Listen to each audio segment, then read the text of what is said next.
42. El rey dios Garot Ursul estaba despierto antes de que el funcionario llamase a la puerta de su dormitorio. Nadie podía acercarse a esa habitación sin despertarlo. Significaba menos sueño del que tal vez sería deseable, pero ya era un anciano y no necesitaba dormir mucho. Además, así los esclavos no se confiaban. La alcoba no era lo que cabría esperar de un rey dios. Era abierta, luminosa y aireada, adornada con hermosos vitrales planganos y espejos de marfil, con encaje setí en la cama, alfombras de oso gigante de los hielos en el suelo y flores recién cortadas en la mesa y la chimenea, todo escogido y dispuesto por un esclavo con sensibilidades artísticas. A Garot le traía todo sin cuidado menos los cuadros. Cubrían las paredes retratos de sus esposas. Había tenido mujeres de casi todas las naciones de Midkiru y, salvo escasas excepciones, habían sido hermosas. Menudas o esbeltas, exuberantes o aniñadas, pálidas o morenas, todas las imágenes complacían a Garot Ursul. Era un entendido en la belleza femenina, y no reparaba en gastos para concederse su vicio. Al fin y al cabo, debía hacer a su familia y al mundo el servicio de engendrar a los mejores hijos posibles. Ahí era donde entraban en juego las mujeres poco atractivas. Había hecho experimentos secuestrando a mujeres de familias reales con la esperanza de que alumbraran hijos más aceptables. 2 de sus 9 posibles herederos habían nacido de esas mujeres, por lo que Garot suponía que las nobles podían producir una tasa de hijos aceptables algo más elevada que la chusma, pero era muchísimo más tedioso procrear con una mujer fea. Pensando en parte en sus hijos y en parte en su propia diversión, hasta se había dado el capricho de hacer que algunas de las mujeres lo amasen. Había resultado sorprendentemente fácil. No había tenido que mentirles tanto como esperaba. Las mujeres estaban más que dispuestas a mentirse ellas solas. Había oído que el amor mejoraba el sexo, pero a él no le convenció. Mediante la magia podía hacer que el cuerpo de una mujer respondiera a sus acciones como le viniera en gana, y era una delicia verlas intentar contener la furia y el odio mientras su magia las complacía de modos que jamás habían sentido. Por desgracia, tales placeres tenían un precio y a esas esposas había que vigilarlas de cerca. Se le habían suicidado 2. El funcionario aporreó la puerta con la mano y Garot la hizo abrirse con un gesto. El hombre entró de rodillas y avanzó con los brazos cruzados sobre el pecho. «Mi Dios, mi rey majestuoso». Garot se incorporó. «Desembucha. Traes un mensaje de esa zorra de Hadwin. Nos comunica que ha matado al príncipe, pero ha perdido la posesión del Kakari». «Lo lamento, Santidad». «Sin duda sería otra falsificación», dijo Garot, más para sí que para el funcionario. «¿Han llegado los barcos para la invasión de Mogai?» Decenaria podía encargarse cuando le apeteciera, pero una marcha directa al sur entretendría a sus ejércitos durante semanas o meses. Ese maldito duque de Gire había convertido las defensas de Aullavientos en un obstáculo serio. Podía tomarlo, por supuesto. Probablemente podía derrotar a cualquier ejército del mundo salvo el alitaerano, pero un rey dios no desperdiciaba hombres o meisters en asaltos frontales. No cuando tenía otras opciones. Además, ¿qué conquistador querría un avispero como Cenaria? Casi le valdría más exterminar a todos sus habitantes y colonizar la ciudad con sus propios súbditos. A Garot Ursul no le interesaba el poder temporal. Sus maniobras para hacerse con Cenaria eran un mero pasatiempo. Fuentes mucho más fiables le indicaban que el Kakari rojo se hallaba en Mogai. Una vez allí, tendría Cenaria rodeada. Lo más probable era que pudiese tomar el país sin combatir siquiera. Después, Zeura y un mazazo en el corazón de los magos, Shozendi. No tendría que vérselas con Alitaera hasta estar seguro de la victoria. Todavía hay 2 barcos de camino, en aguas cenarianas. Bien, entonces. Santidad, al hombre se le escapó un gallo al caer en la cuenta de a quien acababa de interrumpir. ¿Saltamontes? Sí, Santidad. Su voz era apenas un susurro. No vuelvas a interrumpirme nunca. Saltamontes asintió, con los ojos desorbitados. ¿Y ahora, qué tenías que decirme? La duquesa de Hadwin afirma haber visto que alguien enlazaba el Kakari delante de su habitación. Su descripción es certera. Por la sangre de Kali, dijo el rey dios en voz baja. Un Kakari, después de tanto tiempo. Un Kakari que alguien había enlazado a su persona. Eso casi facilitaba las cosas. Un Kakari sin dueño era lo bastante pequeño para permanecer oculto o perdido para siempre, pero si alguien había enlazado uno lo mantendría cerca de él. Que esos barcos cambien de rumbo. Y ordénale a Rod que tire adelante con los asesinatos. Los Vire, el Shinga, todos ellos. Dile que tiene 24 horas. Algo iba terriblemente mal. Regnus de Guire lo supo en cuanto llegó a las puertas de su casa. No había centinelas apostados fuera. Aún teniendo en cuenta todos los sirvientes y guardias que el rey había ahuyentado o les había obligado a despedir en la última década, la ausencia era alarmante. Las lámparas seguían encendidas dentro de la mansión, lo cual era extraño cuando pasaba una hora de la medianoche. ¿Doy una voz, mi señor? Preguntó Gurden Frey, su guardia. No. Regnus desmontó y buscó en sus alforjas hasta encontrar la llave. Abrió la puerta y desenvainó. A cada lado de la puerta, donde no llegaba la luz, había un cuerpo. Los dos tenían la garganta cortada. No, dijo Regnus. No. Y arrancó a correr hacia la mansión. Irrumpió por la puerta delantera y vio rojo por todas partes. Al principio su mente se negó a aceptarlo. En todas las habitaciones encontró muertos. A todos parecían haberlos pillado desprevenidos. No había nada roto. No había el menor indicio de violencia, salvo los cuerpos. Ni siquiera los guardias habían luchado. A casi todos los habían degollado.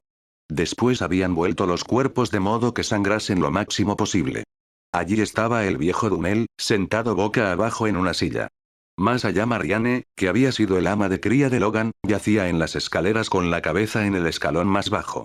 Era como si la muerte en persona se hubiese dado un paseo por la casa y nadie hubiera intentado siquiera detenerla.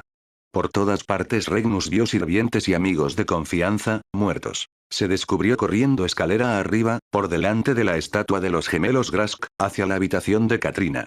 En el pasillo vio los primeros indicios de pelea. Una espada perdida había destrozado una vitrina. A un retrato de su abuelo le faltaba un pedazo de marco. Allí los centinelas habían muerto luchando, pues tenían las heridas mortales en el pecho o la cara. Sin embargo, el ganador estaba claro, porque todos los cuerpos tenían la garganta cortada y las piernas levantadas contra las paredes.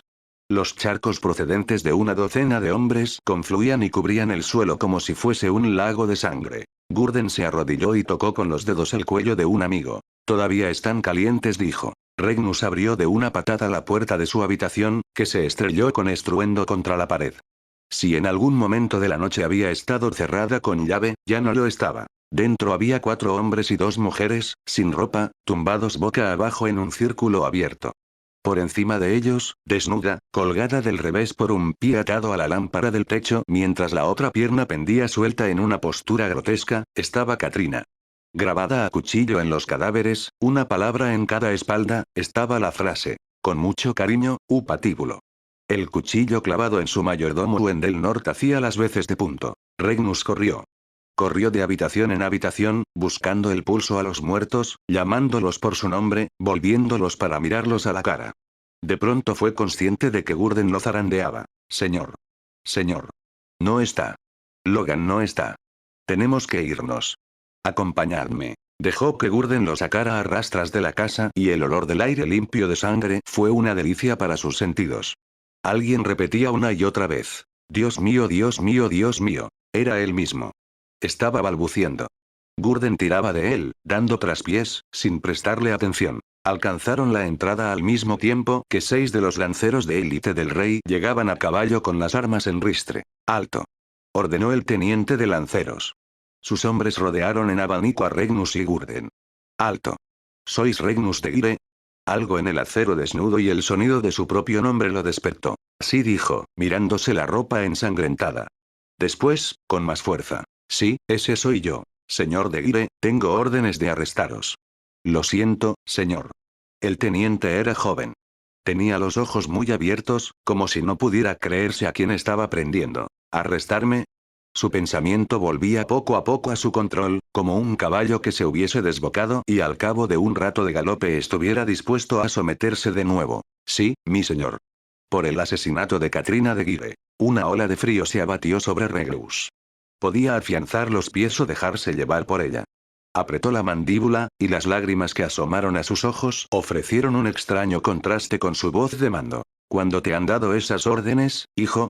Hace una hora, señor, respondió el teniente, y acto seguido pareció contrariado por haber respondido sin pensar a un hombre al que en teoría debía prender. No lleva muerta ni 15 minutos. Así que cuéntame, ¿qué dice eso de tus órdenes? El teniente se quedó blanco. Al cabo de un momento, las lanzas vacilaron. Nuestro capitán dijo que os habían visto Matt hacerlo, señor. Hace una hora lo dijo. El teniente miró a Gurden. ¿Es cierto?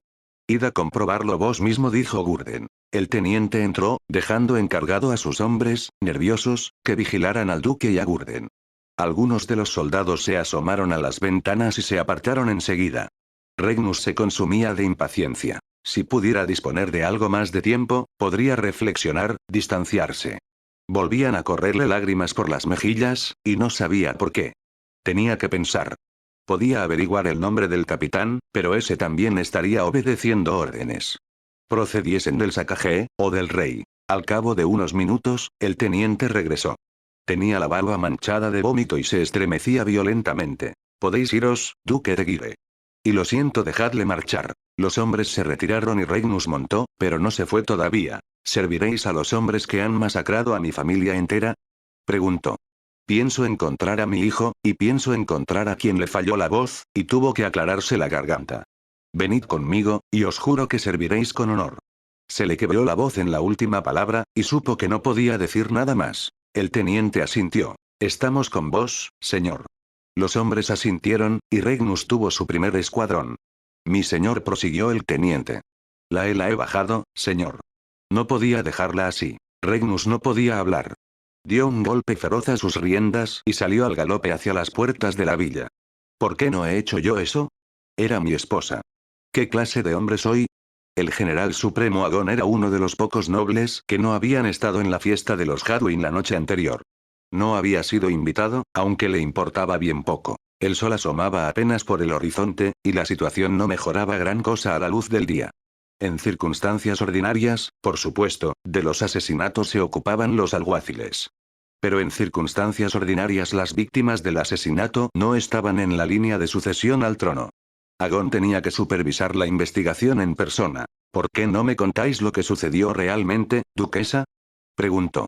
Hiciera lo que hiciese, de allí iba a salir perdiendo. La duquesa de Hadwin sorbió por la nariz. Su consternación era genuina, de eso Agon estaba seguro. Lo que no tenía tan claro era si se debía a que la habían pillado o a que lamentaba la muerte del príncipe. Ya os lo he dicho, respondió la noble. Un ejecutor. ¿Un qué? La duquesa guardó silencio. ¿Cómo sabéis lo que es un ejecutor, Trudana?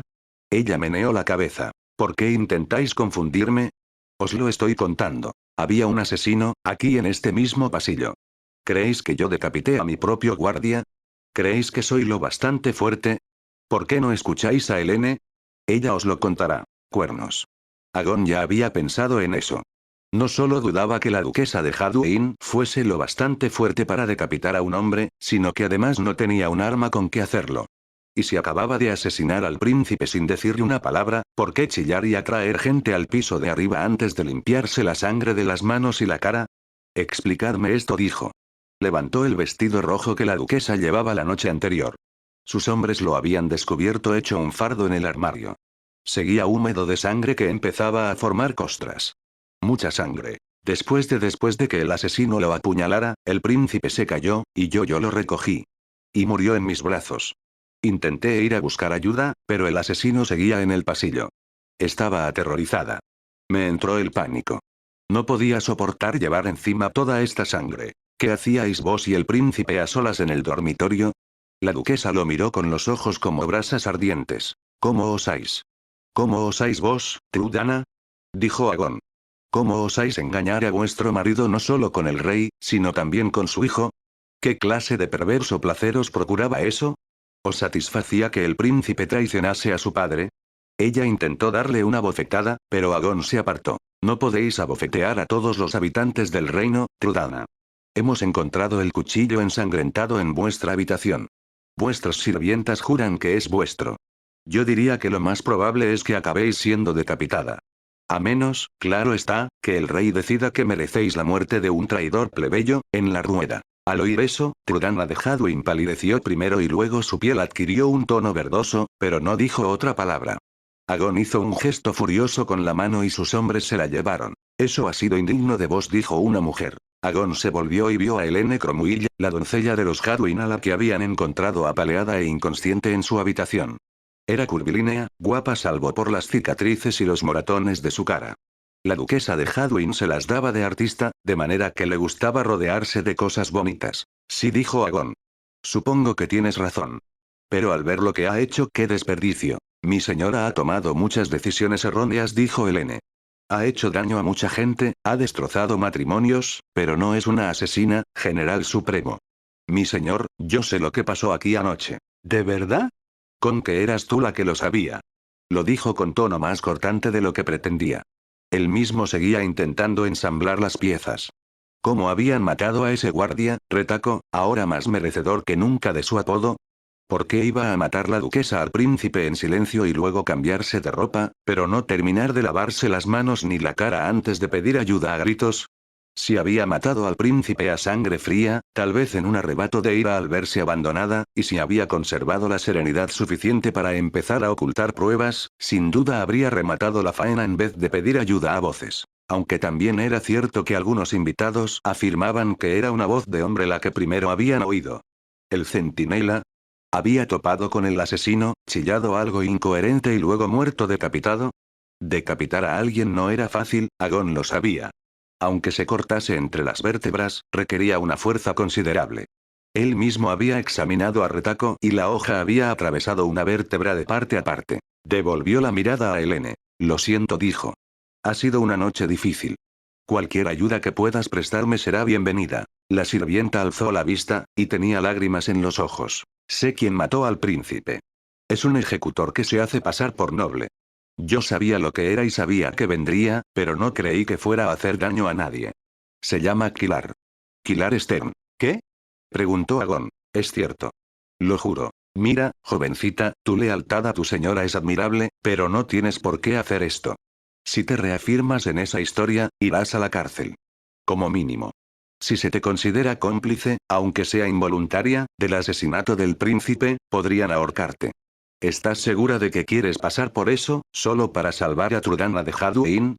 No es por ella. Tenía las mejillas cubiertas de lágrimas. Entonces es por el tal Kilar Stern. Hablamos del joven que se peleó con Logan de Gire. Debes de odiarlo a muerte. Helene apartó la vista. A la luz del sol naciente, las lágrimas de sus mejillas resplandecían como joyas. No, señor. En absoluto. General Supremo, dijo un soldado con voz queda desde la puerta. Parecía alterado. Acabo de llegar de la villa de los Vire, señor. Aquello es un caos. Hay cientos de personas deambulando por la casa, llorando, señor. Están muertos, señor. Contrólate. ¿Cómo que muertos? ¿Quieres decir asesinados? Masacrados, más bien, señor. ¿A quién han asesinado, soldado? Señor, a todos ellos. 43. El rey se revolvía en su trono. Era una pieza inmensa de marfil y hasta con tracería de oro, y le hacía parecer un niño. El salón de audiencias estaba vacío a excepción hecha de los guardias de siempre, varios soldados ocultos en las salidas secretas de la sala y Durzo Blind. Con tan poca gente allí, la estancia parecía una gran caverna. Estandartes y tapices decoraban las paredes, pero no lograban mitigar el frío propio de una sala de piedra tan grande. 7 pares de columnas sostenían el alto techo, y 2 tramos de 7 escalones cada uno conducían al trono. Durzo esperaba en silencio a que el rey empezase la conversación. Ya tenía un plan de batalla, por si llegaban a eso. Era algo instintivo en él. El mago situado al lado del rey tendría que morir el primero, después los 2 guardias que flanqueaban el trono y luego el propio monarca. Con su talento, probablemente podría saltar del trono al pasadizo que había justo encima de él y que en ese momento tapaba un estandarte. Mataría al arquero apostado en el túnel y, desde allí, nadie podría atraparlo. Como todos los planes de batalla, solo se tendría en pie hasta el primer movimiento, pero siempre era útil preparar una estrategia general, sobre todo cuando se ignoraba cuánto sabía el enemigo. Durzo se descubrió buscando a tientas la bolsita de ajos, pero se obligó a tener las manos quietas. No era momento de demostrar nervios. Le costó más contener su mano de lo que había pensado. El picor del ajo tenía algo que lo reconfortaba cuando se veía bajo presión. Dejaste morir a mi hijo, dijo el rey, que se puso en pie. Anoche mataron a mi hijo y no hiciste nada. No soy un guardaespaldas. El rey cogió la lanza del guardia que tenía a su lado y la arrojó. A Durzo le sorprendió lo bueno que fue el lanzamiento. Si se hubiera quedado quieto, la lanza le habría alcanzado en el esternón. Por supuesto, no se quedó quieto. Se balanceó a un lado, sin siquiera mover los pies, con desenfadada, y esperaba qué irritante facilidad. La lanza rebotó en el suelo y se deslizó con un siseo de madera y acero contra piedra. Se oyó un tintineo de armaduras y un susurro de arcos tensados por todo el salón, pero los guardias no atacaron. No eres una mierda a menos que yo te lo diga, exclamó el rey. Descendió con furia los 2 tramos de 7 escalones para plantarse delante de Durzo. Tácticamente, una pésima maniobra. En ese momento bloqueaba los disparos de al menos 3 de los arqueros. Eres mierda. Un pedazo de mierda mierdosa. Majestad, dijo Durzo con tono grave, el vocabulario ofensivo de un hombre de vuestra talla debería extenderse más allá de una tediosa reiteración de las deyecciones que llenan el vacío entre sus orejas. El rey pareció confuso por un momento.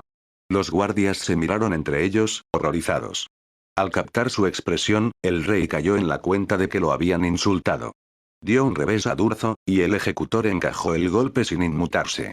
Un movimiento rápido en aquel instante y cualquier arquero nervioso podría soltar su flecha. El rey llevaba anillos en todos los dedos, y 2 de ellos labraron sendos arañazos en la mejilla de Durzo. Apretó la mandíbula para ahogar la furia negra que se apoderaba de él. Respiró una vez, 2 veces. Luego dijo: el único motivo por el que estáis vivo ahora mismo no es que no esté dispuesto a cambiar mi vida por la vuestra, Alaine. Es que odiaría que me matasen unos aficionados.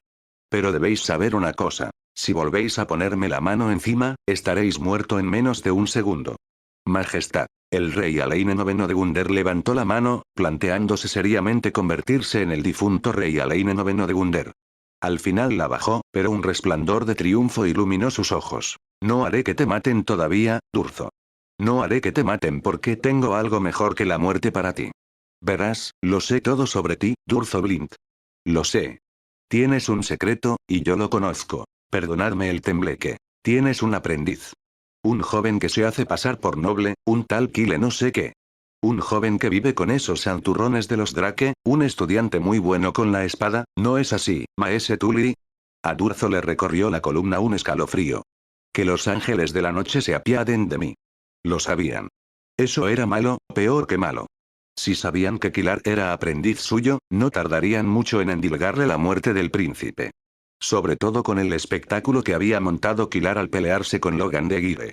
Si el aprendiz de Durzo había estado implicado en el asesinato del príncipe, el rey daría por sentado que lo había hecho con el consentimiento de Durzo, si no bajo sus órdenes. A Rod no le gustaría. El ajo crujió en su boca y transmitió una relajante sacudida a sus sentidos.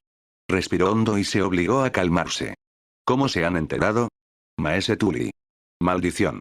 Cualquier cosa puede salir mal y alguna siempre lo hará. A Durzo no lo habían traicionado. No había ninguna gran conspiración.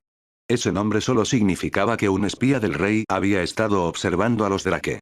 Probablemente no fuera más que la vigilancia rutinaria a un hombre antaño poderoso. El espía había visto entrar a Durzo y lo había reconocido. Seguramente había sido uno de los guardias con los que el rey había intentado impresionarlo en el jardín de las estatuas.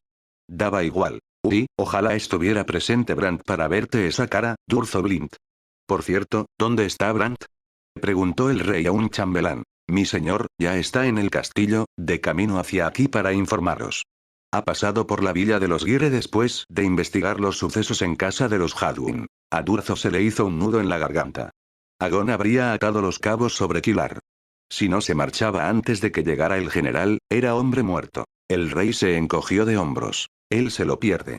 Al pensar en pérdidas, la rabia y la pena transformaron al reyezuelo en un hombre distinto. Les dejaste matar a mi hijo, pedazo de mierda, así que yo mataré al tuyo. Su muerte llegará de la última mano que se espera y llegará vaya, en cualquier momento. Tengo entendido que anoche tuviste unas palabras con Logan, dijo el conde Drake. Kilar parpadeó, adormilado, y pasó de muerto de cansancio a completamente despabilado en un segundo. Solo había dormido un par de horas y había vuelto a tener la pesadilla de siempre. Todas las muertes que presenciaba le hacían soñar con la de Rata. Estaban sentados a la mesa del desayuno y Kilar tenía un tenedor cargado de huevo delante de la boca. Se lo metió para ganar un poco de tiempo. Mobu Emada farfulló. Menuda calamidad. Si el conde Drake estaba al corriente de la pelea, quizás se habría enterado también de la muerte del príncipe. Kilar había creído que tendría tiempo de recoger sus cosas y partir esa mañana antes de que los Drake supiesen nada. Que debía marcharse era innegable. Tan solo había creído que tendría más tiempo. Sera estaba muy alterada, prosiguió el conde. Se llevó a Logan a casa de su tía, cerca de la mansión de los Hadwin, para que le curasen las heridas. Ha vuelto hace solo unos minutos. Ah. Kilar masticó más huevo sin notar el sabor. Si Será había salido justo después de la pelea, ni ella ni el conde Drake sabían aún lo del príncipe. Al parecer se interrumpía la perfecta racha de mala suerte de Kilar. Sin embargo, ahora que sabía que no lo amenazaban cuestiones de vida o muerte, comprendió que el regreso a casa de Será y las explicaciones a su padre sobre lo acontecido la noche anterior tendrían otras consecuencias. Ayer di mi permiso a Logan para proponerle matrimonio. ¿Lo sabías, no? Era la manera educada del conde de decir. ¿Por qué demonios besaste a mi Será y pegaste una paliza a mi futuro yerno después de decirme que no sentías nada por ella? Esto con el rabillo del ojo, Kilar vio a alguien que pasaba veloz junto a la ventana y, unos pasos por detrás, al viejo portero que lo seguía ultrajado. La entrada de la mansión se abrió con estrépito. Al cabo de un momento, la puerta del comedor golpeó la pared con tanta fuerza que los platos temblaron sobre la mesa. Mi señor, protestó el portero. Logan irrumpió en la habitación, con los ojos enrojecidos pero majestuoso. En la mano llevaba un montante del tamaño de Altaira. Kilar se levantó de un salto y con el movimiento estrelló su silla contra la pared. Estaba arrinconado. El conde Drake se levantaba, gritando algo, pero era demasiado lento. Nada podía detener ya a Logan, que alzó la enorme espada a dos manos. Kilar esgrimió el cuchillo de la mantequilla. Estoy comprometido. Gritó Logan. Dejó a un lado el montante y alzó a Kilar del suelo con un abrazo descomunal. Para cuando Logan lo soltó, el corazón de Kilar había vuelto a latir. El conde Drake se dejó caer en su silla, aliviado. Pedazo de cabrón. Exclamó Kilar. Enhorabuena. Te dije que funcionaría, ¿a que sí? ¿Qué funcionaría? Preguntó el conde Drake, que había recuperado la voz. Bueno, prosiguió Logan, sin hacer caso al conde, no hacía falta que me pegaras tan fuerte. Tenía que convencerla, replicó Kilar. Casi la dejas viuda. No me llevaba tantos palos desde aquel combate en el estadio. Perdonad, terció el conde. ¿Funcionar? ¿Convencerla? Se callaron y miraron al conde con cara de culpabilidad. Bueno, explicó Logan. Kilar me dijo que Será me quería de verdad y que solo necesitaba que se lo recordasen, y dejó la frase en el aire. Kilar, ¿me estás diciendo que la pelea estaba preparada? ¿Que te pusiste en evidencia en público, engañaste a mi hija y canjeaste sus afectos como si fueran una vulgar baratija? No es exactamente, no pudo aguantar la mirada del conde. Sí, señor. ¿Y arrastraste a Logan a esto? ¿A Logan, a quien tenía por más sensato? Insistió el conde. Sí, señor, dijo Kilar. Por lo menos Logan parecía igual de mortificado que él. El conde los miró a los dos y después esbozó una sonrisa. Que el Dios te bendiga. Dijo, envolviendo a Kilar en un abrazo. Después de soltarlo, el conde Drake se volvió. Tenía lágrimas en los ojos al agarrar los antebrazos de Logan. Y que el Dios te bendiga a ti también.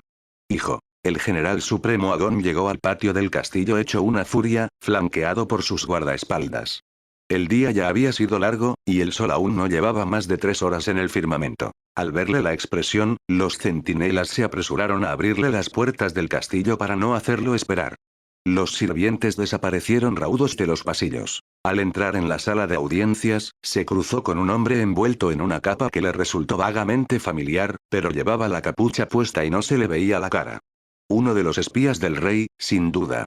Agon no tenía tiempo para él. No traía buenas noticias. Los Girre eran la familia más importante del reino. Que los hubieran asesinado la misma noche que al príncipe era demasiado doloroso. Agon tenía simpatía por el príncipe, pero los Girre siempre habían sido sus amigos, y lo que había visto en su villa no se lo desearía ni a su peor enemigo. Las piezas no encajaban. Aquello tenía toda la pinta de una jugada, una gran jugada, una maniobra en pos del trono, pero ¿por qué de ese modo? Matar al príncipe hacía tambalear el reino, por supuesto, pero la muerte de los criados y la señora de Girre no tenían repercusiones políticas. ¿O sí? En ese mismo día, su cumpleaños, Logan de Girre se convertía en el señor de su casa en ausencia de su padre. Si alguien quería exterminar una familia, empezaba por los herederos y no por todos los demás. A menos que la noticia estuviera todavía en camino, el duque y su heredero seguían vivos. La muerte del príncipe no solo suponía un revés tremendo a la línea sucesoria de los Gunder, sino también un escándalo enorme. La gente había pasado por alto las aventuras del rey, pero encontrar al príncipe muerto después de, en apariencia, mantener relaciones con la amante del monarca dejaría en muy mal lugar a todo el linaje. El magnicidio, si tal era, no constituía tan solo una tragedia. Era un horror y una vergüenza. El general supremo se preguntó si el rey tendría más presente el horror que la vergüenza, o a la inversa. ¿Qué haría la reina? Se acercó al trono y subió los escalones. Estaban los hombres de costumbre, hablando con el rey. Agón no confiaba en ninguno de ellos. Fuera, rugió. Fuera todos. Disculpad, dijo Fergun Safasti, pero como principal. Fuera. Vociferó Agón en su cara. El mago se encogió y se unió a los hombres que desfilaban hacia la puerta. Agón indicó a sus guardaespaldas que también salieran. El rey ni siquiera alzó la vista. Al cabo de un rato, dijo: Estoy acabado, Brandt. ¿Qué dirá la historia de mí? Que fuiste débil, ineficaz, egoísta e inmoral. Majestad, tenemos problemas más inmediatos. Es la comidilla de todo el mundo, Brandt. Mi hijo, ella asesinó a mi hijo. El rey rompió a llorar. De modo que el tipo es capaz de pensar en los demás. Si tan solo demostrara su humanidad más a menudo. Majestad, la duquesa no mató a vuestro hijo. ¿Qué? El rey miró a Agón con los ojos empañados de lágrimas. Majestad, fue un ejecutor. No me importa quién descargara el golpe, Brandt. Trudana está detrás. Trudana y Logan de Guire. ¿Logan de Guire? ¿De qué estáis hablando? ¿Te crees que eres la única persona que tengo trabajando en esto, Brandt? Mis espías ya me lo han contado. Logan lo planeó todo. Esa zorra de Trudana no fue más que su ayudante. Ya he enviado hombres a arrestarlo. Agón se tambaleó. No podía ser. En realidad, estaba seguro de que no era así. ¿Por qué haría Logan semejante cosa? Preguntó. Era uno de los mejores amigos de vuestro hijo. No alberga la menor ambición. Por los dioses, acaba de comprometerse con Seradrake. La hija de un conde. No ha tenido nada que ver con el poder o la ambición, Brandt. Han sido celos. Logan creía que mi hijo lo había humillado por completo en no sé qué asunto trivial. Ya sabes cómo se ponen los chicos. Es muy propio de los Guire codiciar todos nuestros éxitos. Además, tengo testigos que oyeron a Logan amenazarle. Todo iba ocupando su lugar, las piezas iban girando y cayendo en su sitio. Kilar Stern, el falso noble, el ejecutor, era un buen amigo de Logan. En una rabieta, Logan contrató a Kilar para matar al príncipe. Todo cuadraba salvo que era Logan. Agón lo conocía bien y no se creía esa versión. ¿A qué ejecutor contrataron, Brandt? Preguntó el rey. A Kilar Stern, dijo Agón. El rey soltó un bufido. Ja. Los dioses deben de estar conmigo por una vez. Majestad. Acabo de contratar a la aprendiza de Upatíbulo para que lo mate. Una chica ejecutora, lo que me faltaba por ver. Kilar es el aprendiz de Blind. ¿O lo era? Probablemente ya esté muerto. ¿Kilar es el aprendiz de Blind? La imagen que poco a poco había ido cobrando forma saltó en pedazos. El rey había contratado a Blind. El aprendiz del ejecutor no hubiese matado al hijo de su cliente, ¿verdad? El nombre de Upatíbulo estaba grabado en los cuerpos de la villa de los Guire. Por supuesto, solo un necio dejaría marcado su nombre en semejante matanza. Sin embargo, tras pasar horas en la mansión, Agón estaba seguro de que todos los asesinatos eran obra de un solo hombre. No se le ocurría a nadie capaz de matar a tanta gente aparte de un ejecutor, y el estilo desde luego cuadraba con lo que había oído de Patíbulo. No se imaginaba a Durzo Blind mutilando cuerpos. Blind lo consideraría poco profesional.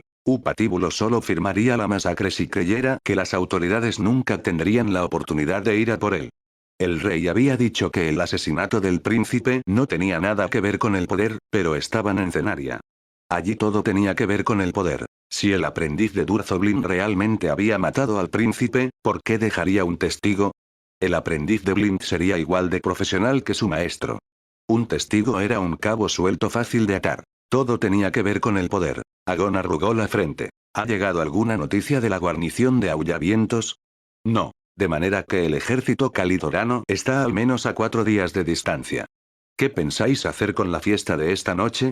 No pienso celebrar el solsticio de verano el día después de la muerte de mi hijo. Al general se le cayó el alma a los pies. Mi rey, creo que tal vez deberíais. No celebraré una fiesta para los asesinos de mi hijo. Hubo un destello en los ojos del monarca. Fue la primera vez que Agón le veía más aspecto de rey que de niño malcriado. Tengo que hacer algo. Exclamó. Todo el mundo pensará. Aleine siguió hablando, pero el general dejó de escucharle. Todo el mundo pensará. Esa era la clave. ¿Qué pensará todo el mundo? El príncipe estaba muerto, asesinado de una forma vergonzosa bien por la amante del rey, bien por un ejecutor. Los adorados Gire estaban muertos o encarcelados. Agon se temía que, con toda probabilidad, algún asesino habría llegado a Aullavientos para matar también a Regreus. No tendría sentido dejarlo vivo. No cuando alguien se estaba tomando tantas molestias para poner sus planes en marcha. Todo el mundo pensaría que el rey había mandado matar a su propio hijo en un arrebato de celos y que, para vengarse de su infiel amante, lo había organizado todo para culpar a la duquesa. Con los rumores adecuados, también podía dirigirse el desconcierto generalizado que había sembrado el asesinato de los Gire. La gente relacionaría todas las muertes, pero ¿cómo? Los Gire eran los siguientes después de los Gunder en la línea sucesoria al trono, aunque la familia nunca había desafiado al rey. Resultaría muy fácil presentar al monarca, débil y celoso, como un paranoico. Y los Gire eran mucho más respetados que los Gunder. Se interpretaría que el fiel servicio del señor de Gire había sido recompensado con la traición y el asesinato. Logan, el nuevo señor de Gire, había sido apresado por el rey, y la inclinación natural del monarca sería mantenerlo en prisión. Sin embargo, Logan era conocido por su impecable moralidad y su ausencia de ambiciones. Por todos los dioses, si hasta se había comprometido con una humilde Drake. Así pues, si el rey moría, ¿quién iba a ocupar el trono? Logan de Gire, enormemente popular, estaría en la cárcel, donde sería fácil matarle. El hijo del rey había muerto. Su hija mayor tenía 15 años, demasiados pocos para ocupar el trono de una nación en guerra. Su esposa Nalia podría intentar hacerse con el poder, pero el rey le tenía miedo y la había marginado todo lo posible, y ella parecía satisfecha manteniéndose ajena a la política. Los Hadwin estaban acabados tras su papel en el escándalo. Eso dejaba a los otros dos ducados del reino. Tanto el duque de Graesin como el de Westeros, padre de la reina, podrían postularse. Sin embargo, el hermano de la reina, Abrin, estaba fuera del país, de modo que se antojaba un usurpador improbable. El duque de Graesin era débil. Cualquiera de una docena de familias menores podría intentar hacerse con el trono. Sin embargo, ninguna podría conservarlo. Sería una guerra civil en la que los cuatro bandos principales se enfrentarían en igualdad de fuerzas. Una guerra civil mucho peor que la que Regnus había temido 10 años atrás, cuando permitieron que Alayne subiera al trono. ¿En qué posición dejaba eso al resto de los actores que tanto le habían preocupado en los últimos tiempos? ¿Dónde encajaban el Sacagé y Calidor? Por un precio adecuado, Calidor podía comprar la ayuda del Sacagé. Y entonces todas las piezas encajaron de golpe en su cabeza. El general supremo Agon soltó un juramento en voz alta. Maldecía tan raramente que el rey dejó una frase a medias. Alayne miró a Agon a la cara y lo que leyó le dio miedo. ¿Qué pasa? ¿Qué pasa, Brandt? Todos esos años, él y el rey se habían centrado tanto en Calidor que nunca se les había ocurrido que la amenaza pudiera venir de dentro. Calidor estaba eliminando la línea sucesoria entera y manipulando al rey para que colaborase. En cuanto hubieran desaparecido todos los herederos que fuesen legítimos a la par que poderosos, Calidor mataría al rey. Actuarían con rapidez, antes de que tuviera tiempo de establecer una nueva línea sucesoria, antes de que acertara a consolidar el poder o restablecer los lazos que estaba a punto de cortar. Entonces podrían ser espectadores del caos y entrar desfilando cuando les apeteciera. Majestad, debéis escucharme. Esto es el preludio de un golpe de estado. Quizás solo tengamos unos días. Si empieza, todos nuestros preparativos contra Calidor habrán sido inútiles. Y vos seréis el primero en morir. Al rey se le demudaron las facciones de miedo. Te escucho, dijo.